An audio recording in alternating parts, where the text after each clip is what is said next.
What is up, guys? Welcome to 1010 Talk. Today's topic, short and sweet, positive versus negative displays on G-Shocks. So as you guys know, I'm a huge square fanatic, rocking my full metal black G right now. I didn't realize that so many people had a distaste for negative display modules until I started recently looking at the G-Shock forums and finding out that a lot of people had legibility issues when it comes to negative modules.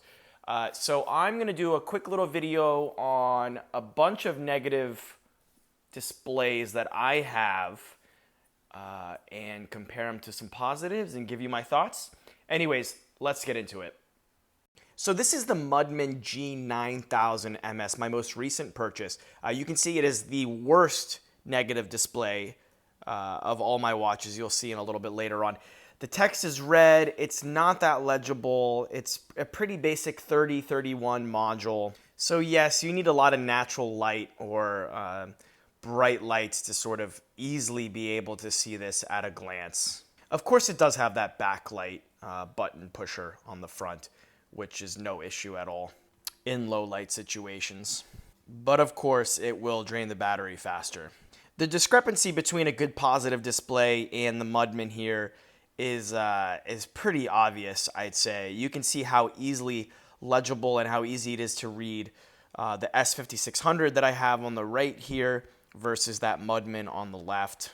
But I don't think that anyone can deny that negative displays give G-Shocks a little bit more of a seamless look and a sort of stealth factor that you don't get with a typical positive display G. Here you'll see a low light condition. I mean, it's pretty obvious the positive is the winner, clear winner here. You can't really even read the negative display. And there's still a good bit of light coming through here. You're going to have to rely on that backlight, unfortunately, when it starts to get a little bit dark outside. With that said, all hope is not lost. Here you'll see three different negative display Gs that I have. 5610 BC in the middle with a 5000 strap, and then the full metal on the left. And as you can see, from right to left, the legibility increases. So it really does depend which model you have and what your price point is. There's obviously a stark difference between the Mudman on the right and the full metal on the left when it comes to the legibility of that negative display. You can see the G9000 full metal is crisp, clear, even in low light conditions. It picks up much better than the Mudman did in the previous shots, and you can see that comparison here as well. The 5610, obviously a step above the Mudman, but not as good as that full metal module. So as I mentioned before, I think there's a place for both types of displays in any type of G-Shock collection. I would recommend getting both. I think, as I mentioned, a negative display, especially on a darker or a black G-Shock, just gives it a more seamless look, and it doesn't look as in-your-face digital watch.